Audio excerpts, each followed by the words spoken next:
ऐ परवरदिगार, जिस हाल में भी हैं तेरा शुक्र अदा करते हैं। सरदार, मैंने कहा था ना आपको, इस मनहूस ने आपकी जमीन पे कब्जा किया हुआ है। इस मनहूस की इतनी जुर्रत, चलो।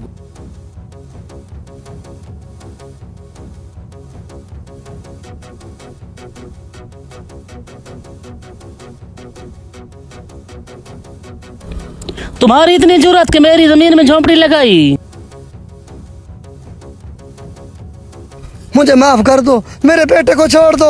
कोई बेटा शेटा नहीं है, जाओ इसकी झोपड़ी गिरा दो।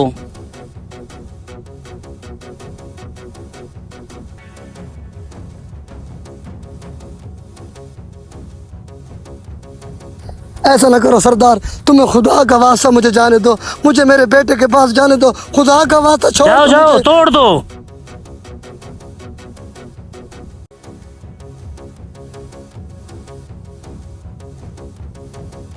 बेटा बेटा बेटा, ठीक तो हो तुम? या परवरदिगार, इन जालिमों का बेड़ा घर को, जिन्होंने मेरा घर बर्बाद कर दिया।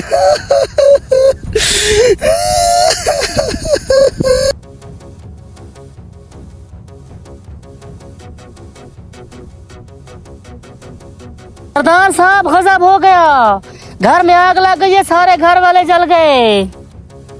दोस्तों, हर जालिम का अंजाम यही होता है। जो दूसरों के घर बर्बाद करते हैं, उनका अपना घर बर्बाद हो जाता है। जैसा करोगे वैसा भरोगे। अगर हमारा मैसेज अच्छा लगे तो शेयर ज़रूर कीजिए।